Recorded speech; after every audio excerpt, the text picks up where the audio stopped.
अब तुम जा सकते हो। सफे मेरी बात तो सुनो। मैं मानता हूं मैंने तुम्हें नुकसान पहुंचाया, लेकिन मेरी तुमसे कोई दुश्मनी नहीं है।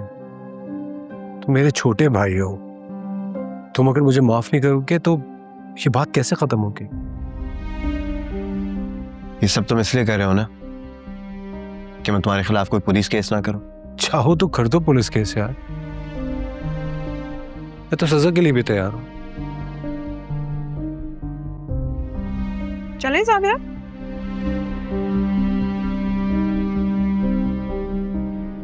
ठीक है, फिर तो मेरे फैसले का इंतजार करना।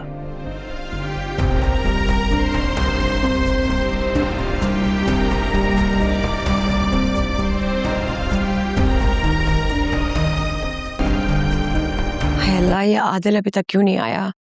कहीं सिकंदर भाई ने उस पे पुलिस केस तो नहीं कर दिया?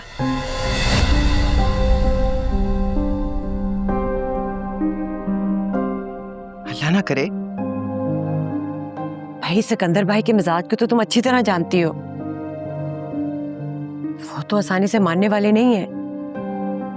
काश आदिल उस दिन अपने आप पर थोड़ा काबू रख लेता। उस एक लम्हे की बढ़ा से ना सब कुछ तबाह कर दिया।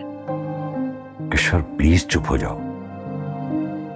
पहले ही कुछ कम परेशानियां जो तुम उल्टी सीधी बातें किए जा रही हो, और कुछ नहीं तो कम से कम निदा का ख्याल कर लो। मैं इसी का तो सोच रही हूँ। आदिल के ऊपर पुलिस केस हो गया तो हमारी बच्ची कहाँ जाएगी? अम्मी प्लीज, आप हमेशा ऐसे दिल तोड़ने वाली बातें करती हैं। आपको जावियार भाई पे यकीन हो ना हो, मुझे यकीन है वो आदिल के खिलाफ कभी भी नहीं जाएंगे। ये तुम मुझसे कैसे बात कर रही हो? माँ हूँ मैं तुम्हारी। माँ है तभी तो उम्मीदें ज्यादा होती हैं आपसे, लेकिन आप हमेशा ही दिल तोड़ देती हैं। तुम रहने दो निदा। तुम्हारी माँ को तो आदत है हर बात में नमक छिड़कने की।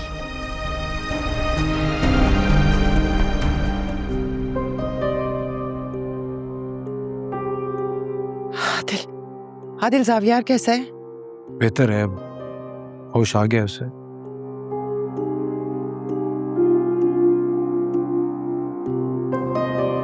तुम्हारी बात हुई उससे? क्या कहा उसने? कुछ नहीं कहा उसने, और यही बात मेरी समझ में नहीं आ रही।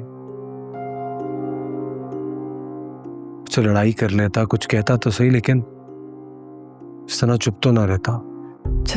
सब ठीक हो जाएगा। तुम जाके रेस्ट करो। जी।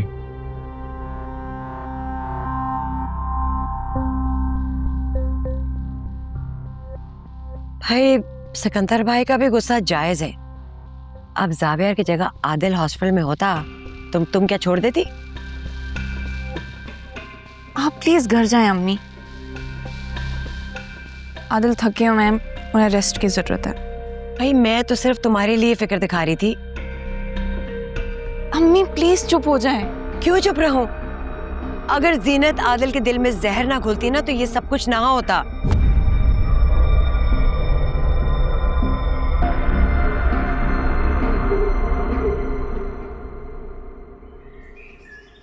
Thank God you're all right.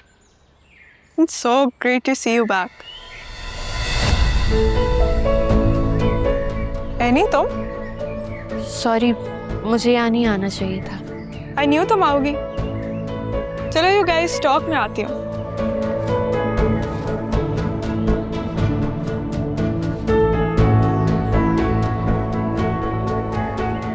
करीब आकर दूर जाने की अदा बहुत इज्जत देती है यानी। मैं बस खैरियत पूछने आई थी, लेकिन लगता है उसकी ज़रूरत नहीं है। तुम्हारा ख्याल यहाँ पे बहुत अच्छे तरीके से रखा जा रहा है। तुम्हें बुरा लग रहा है? मुझे क्यों बुरा लगेगा? मैं तो खुश हूँ। तुम जिंदगी में आगे बढ़ गए और खुश भी रहने लगे हो। और तुम बढ़ गई आगे। ये सवाल ही गलत है जावियार। मेरे लिए आगे बढ़ जाना मुश्किल नहीं है। इसीलिए बार बार पलट कर उन्हीं रास्तों को देखती हो जहां तुम्हारी मंजिल है ना? तुम दोनों अब तक खड़े हो? बैठो ना। नहीं, एनी को जाना है, उससे जल्दी है।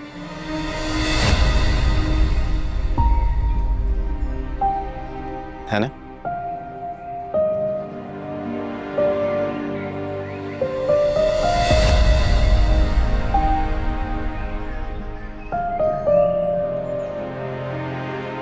आओ, हम तो बैठे।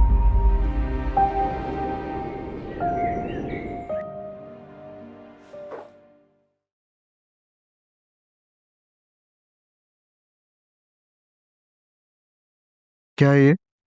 देखेंगे तो खुद समझ जाएंगे। देखने के बाद या तो आप अपना फैसला ले लेंगे या तो फिर मैं अपना।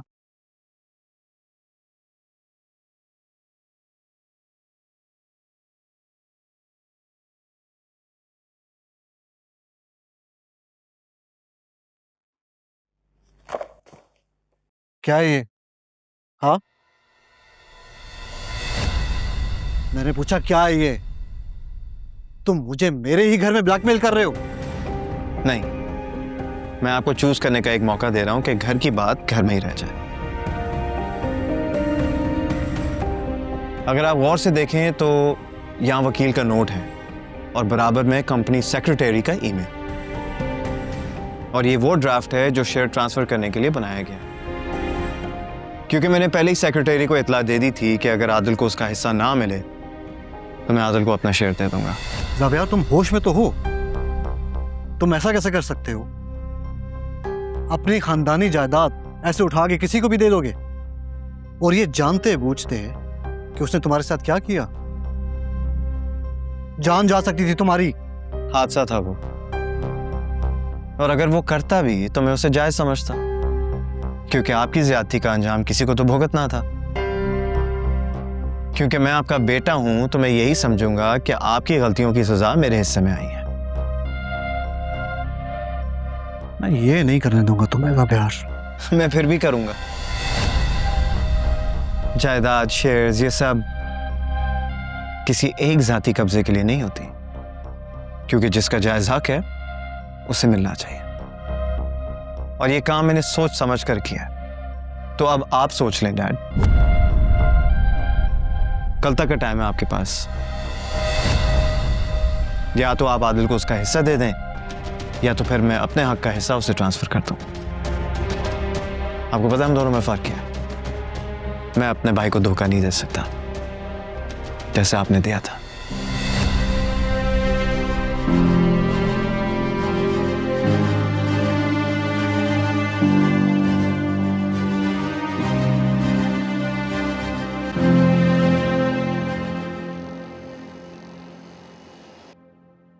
तुम दोनों ने मिलकर मुझे ब्लैकमेल किया।